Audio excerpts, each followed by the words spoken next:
রান্নাঘরে এখানে লাইট জ্বালিয়ে করতে গেল ওদি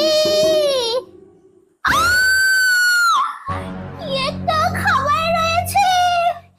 আসতে বলি কেউ এখানে নেই, এই সুযোগ, এই তালে শার্টকে দিয়ে চলে যাই।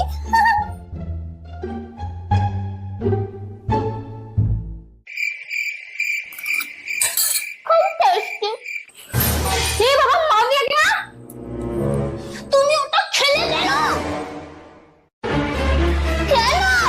বুড়িটার সঙ্গে আমার ঝগড়া হয়েছিল, আমি বদলা নেওয়ার জন্য ওর মধ্যে পায়খানা ট্যাবলেট গুঁড়ো করে আর মিশিয়ে রেখেছিলাম।